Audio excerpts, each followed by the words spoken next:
Mes frères et sœurs, vous tous qui m'ont regardé, j'espère que vous allez tous bien. Dans la dernière vidéo, je vous avais dit que les démons contrôlent la barre de j'aime, la barre de like de YouTube.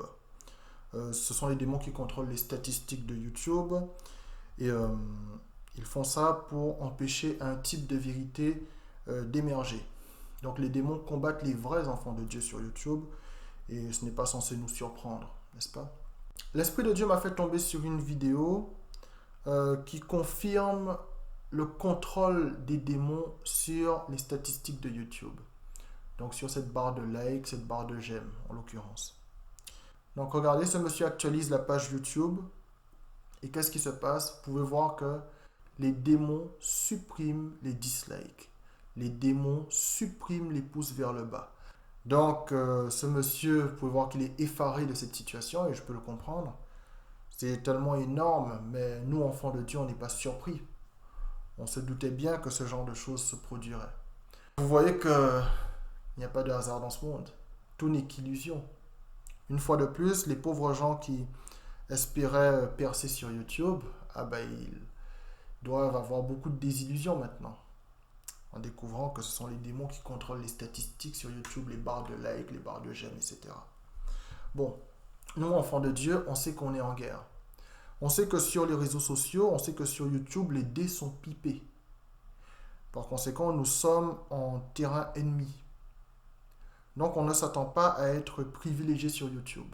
Sur YouTube, les personnes qui seront privilégiées, on le sait très bien, ce sont les faux pasteurs, les évangélistes enfants de Satan, infiltrés dans le corps du Christ. Et les vrais enfants de Dieu, eux, ils seront désavantagés sur YouTube. Donc, on ne se fait pas d'illusions. D'accord? On est en guerre et on le sait. Tout le monde n'a pas le privilège de voir ces réalités en face, de tomber sur ces choses. Donc, c'est pour ça que je remercie encore Dieu de me permettre de voir ces choses, de voir ces réalités.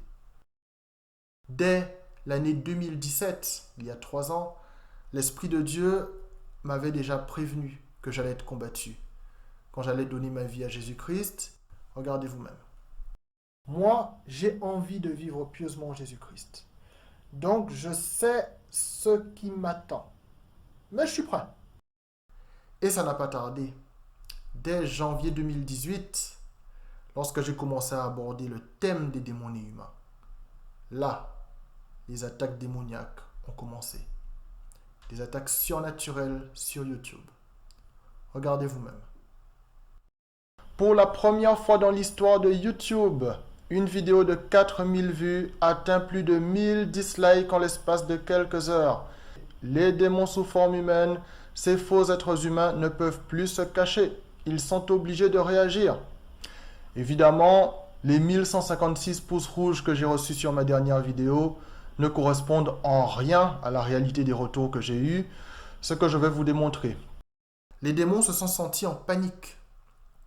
Ils ont fait une attaque surnaturelle sur YouTube. Plus de 1000 pouces rouges alors que mes vidéos n'étaient pas connues. L'Esprit de Dieu m'avait permis d'attaquer ce sujet des démons humains. Ça a percuté là où ça faisait mal. Alors tous ceux qui croyaient en la légende de l'algorithme ce n'est qu'une couverture. En réalité, les statistiques sont contrôlées par les démons.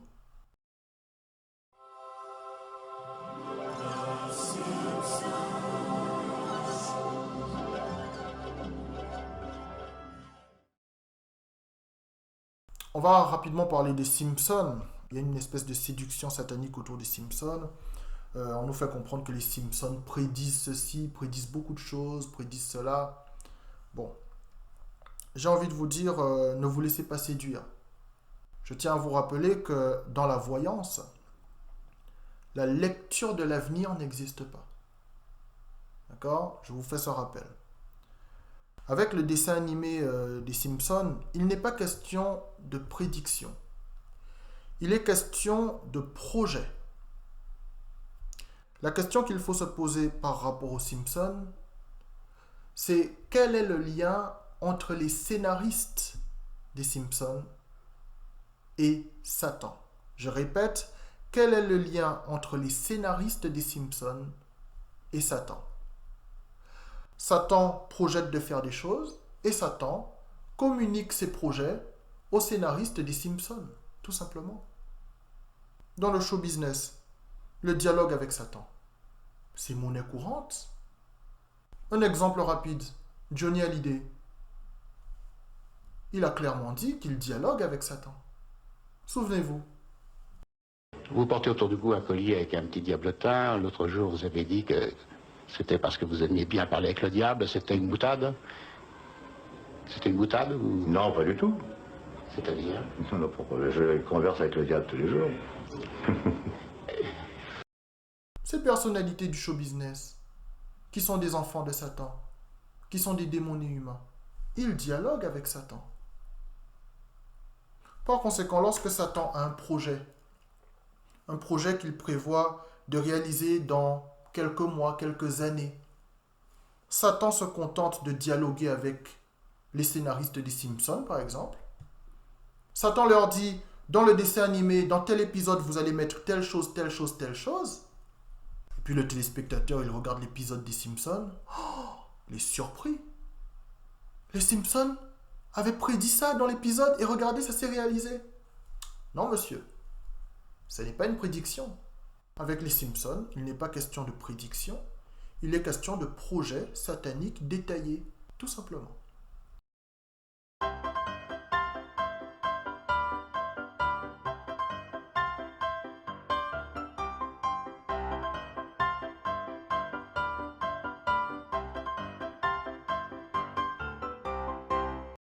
Je remercie Dieu de me permettre de tomber sur des choses précises, de tomber sur des choses qui confirment ce que je dis dans mes vidéos. Regardez un petit peu ce texte qui date de 1864, donc un texte du 19e siècle, rédigé par Alexandre de Saint-Alban. Regardez ce qui est écrit déjà au 19e siècle. Le Christ a dit « Mon royaume n'est pas de ce monde ». La franc-maçonnerie, au contraire, dit « Mon royaume est de ce monde ». Le Christ commandait des sacrifices qui ne devaient recevoir leur récompense que dans le ciel. Les sacrifices que commande la franc-maçonnerie ont leur récompense sur la terre. Le christianisme et la franc-maçonnerie se complètent l'un par l'autre et peuvent se prêter un mutuel secours pour le bonheur de l'humanité. Ça, il faut voir. Ainsi, malgré ces derniers mots, la franc-maçonnerie est l'antithèse du christianisme. L'Évangile dit « La vie de l'homme sur terre est un exil et une épreuve ». La franc-maçonnerie dit à l'homme « Tu ne vivras qu'un temps et cette vie dans le temps est son but à elle-même ».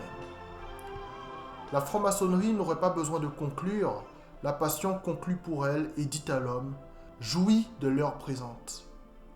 Mais nous allons bientôt voir que la franc-maçonnerie joint sa voix à la voix de la passion et qu'elle parle à ses adeptes comme Satan à Jésus-Christ sur la montagne. Donc ce texte date de 1864. Il est issu de l'ouvrage intitulé « Les mystères de la franc-maçonnerie ». Ça a été écrit par Alexandre de Saint-Alban. Donc déjà au 19e siècle, on était informé. Bon, comme je suis un petit peu taquin, je vais terminer avec Billy Graham, franc-maçon du 33e degré déguisé en pasteur. C'est d'un comique affligeant ce que vous allez voir. Je pense que ça se passe de commentaires. Regardez vous-même. Billy Graham, je vais vous proposer quelque chose. J'aimerais que vous prêchiez en direct pour tous les spectateurs qui sont ici et tous les téléspectateurs. Il y en a eu beaucoup d'après les sondages qu'on a eus sur le dimanche dernier. Et que, disons, en 2 minutes, vous essayez de les convaincre que Dieu existe. So, Graham, I want to ask you one thing. I want to give you a chance to preach now. On va vous apporter un micro to et all the vous allez, people who are et in vous the allez prêcher. studio here, and to all the listeners and viewers of TV all through France, and there are many of them. You have 2 minutes to try and convince them that God exists. Okay. Well, I'm not going to try to prove to anyone that God exists because I couldn't do that. Je ne vais pas essayer de prouver que Dieu existe parce que j'en serais tout à fait incapable, j'en serais tout à fait incapable, j'en serais tout à fait incapable. Ça me fait toujours sourire cet extrait. Le mec est pasteur, hein. Pasteur. Pasteur de l'Amérique, pasteur depuis des décennies. Tu demandes à un pasteur la chose la plus fondamentale qui soit. Tu lui demandes de prouver aux gens que Dieu existe. Et le mec te répond qu'il est incapable de le faire. Donc, qui que vous soyez, si vous avez envie de savoir si votre pasteur est un vrai pasteur ou un faux pasteur, vous lui posez une question simple. Vous lui demandez, pasteur, est-ce que Dieu approuve le fait que l'on soit chrétien et franc-maçon?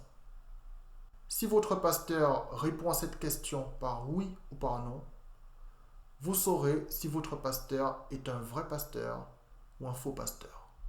C'est pas plus compliqué.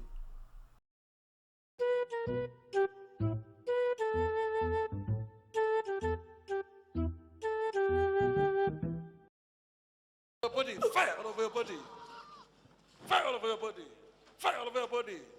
Swimming, you swim and watch the tail, though. There you go. That's right. You sperm looking for the egg. Sperm looking for the egg. That's right.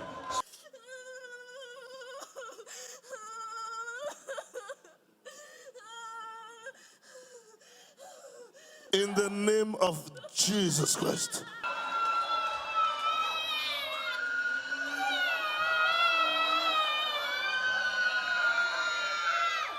Courage. Yeah. Yes. Courage. Yeah. Yes.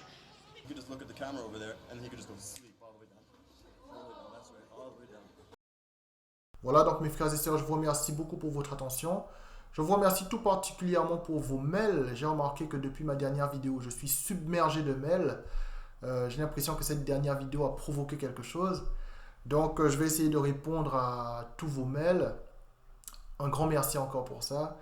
Et puis, portez-vous bien. Que le Seigneur Jésus-Christ vous bénisse dans ces temps particuliers que nous vivons. Merci encore.